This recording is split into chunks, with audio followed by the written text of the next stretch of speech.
tell us who you are and what you do.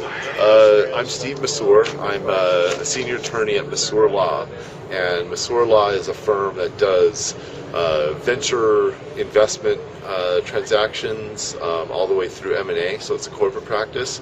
It's also a general counsel practice where we help entrepreneurs to build their business and do the contracts to do that. And it's we have another practice area which relates to doing intellectual property and making money with new business ideas. Well, so everyone in Hollywood knows that it's the lawyers that make this town run. And New York as well, in the entertainment field. How do you see your practice changing in regard to all the new technologies and new delivery platforms that are emerging? It's very interesting what's happening. I don't think the lawyers are who makes it run. I think that the people making new products are who make it run. And there's a lot of new products being created now. And the technology is causing, the shift in technology is causing a chaos situation in which whole new categories are starting, old categories are getting peeled off, and it's all happening very quickly. So what that means for our practice is we're doing a lot of work just trying to figure out how the contracts will work for new delivery methods and also for new products that relate to social media and mobile, and how those will interact with traditional media and traditional media consumption. So, do you think that a time of chaos is also a time of opportunity? Absolutely. So a lot of people will lose their market share. Other people will gain that market share and maybe even expand it and make new markets. And we've already seen that. Things that are names that everyone knows, like Twitter and Foursquare and Facebook, these were not even market categories when those companies started, and those companies all started in the last few years, and we remember when they started. So that's what I'm talking about. New things are happening where it's just completely changing the way that people interact and changing the way that they consume media, and so there's a lot of opportunities. I've heard the market, over the past couple of days, I've heard the market described by some people as convergence and by other people as fragmentation. And I think that probably has to do with what perspective you're looking at it from.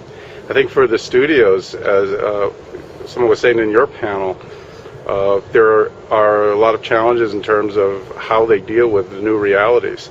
What would you say are some of the factors that some of the traditional Hollywood content suppliers and distributors should be considering? Something that I think is under-considered is the degree to which they have opportunities in all of this. The typical way of approaching a situation like we have now, where there is fragmentation and convergence, it's a chaos situation, is with fear. They've worked hard to build something that's very valuable, and they don't want it taken away, and they don't want it stolen. And these things, the looting has happened in other industries, and they've looked at that and said, we don't want that to happen to us. But there's also opportunities for them to actually expand what they're doing and make more money in the coming years. You just have to transition to it and figure out what shape the opportunity is and how to take advantage of it. So where they've been blind is in social media and the degree to which that drives more viewership of their products and how to access that. And nobody has the perfect answer, but that's why business is interesting. You have to work out the answer. Do you think there are parallels in terms of what's going on now with the movie studios to what happened with the music industry? Absolutely. They're very parallel. The movie studios are saying a lot of the same things that the music companies said, but it's a different time now, and we've learned more, and so they're not actually doing all the same things that the music companies did. There are opportunities being exploited to the benefit of all. Netflix being a perfect example of that. while it disintermediates some, it also is another way to make revenue. And I think everybody is watching that and trying to figure out how they can do it, as opposed to just trying to squash it. So is a lot of your practice involved with licensing deals? We do a lot of licensing deals, especially in that third practice I talked about, which was the intellectual property models for new products. And we spend a lot of time thinking about new products and how to make money with them and how to write the contracts for them. So that gets us into doing a lot of licensing work. On the venture capital side, we've been through some challenging economic times. How's that affecting the availability of venture capital and the types of valuations you're seeing? We learned a lot from the panel we just came out of about that.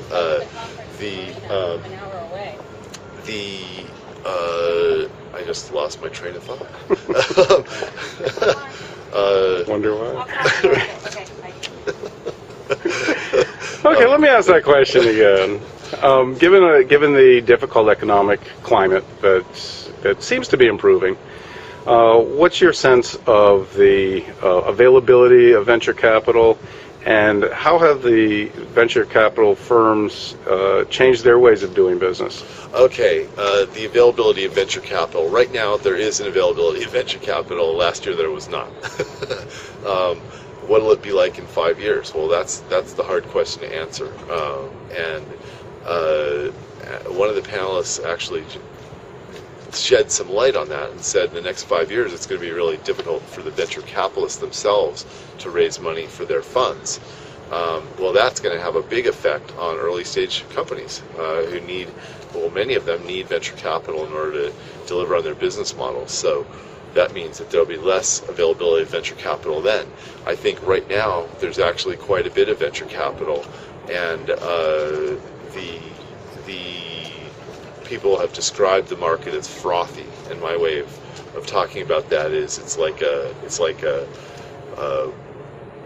glass of beer poured out of a keg at a college frat party. It's very frothy, but if you wait for a minute, it settles into a nice glass of beer. And I think that's what it's like right now. There's a bunch of real stuff, and then there's a bunch of frothy stuff. And if we wait for a minute, we'll see the difference between the two. So for entrepreneurs who are coming up with these new technologies of the future, what do you recommend in terms of avoiding the froth?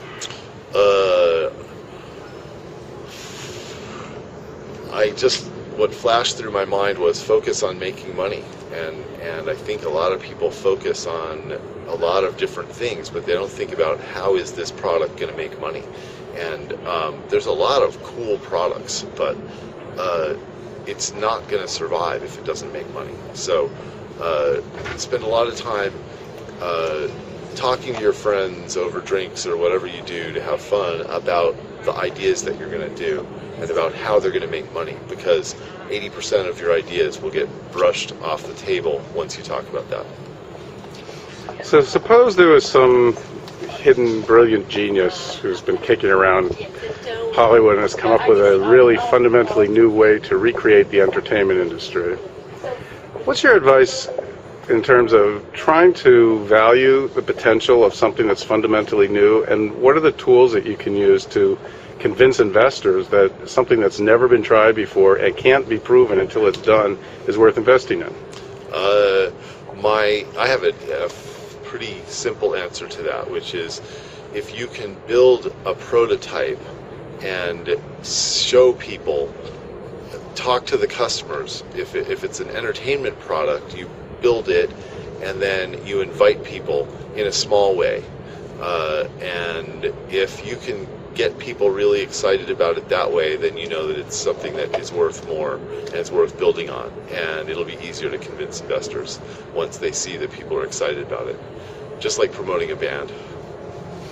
One more question. Where do you think the hot areas of the market are as far as investments concerned right now? I think social media is very hot and mobile is very hot.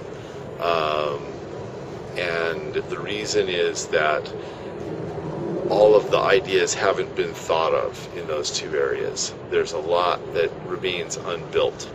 and the cloud services also. There's a lot. However, cloud services, I think, are more dominated by larger companies, and that's playing out in the market as well. So if someone has a good idea, they're looking for capital, or they're forming a new business, at what stage is it a good idea to get in touch with someone like you?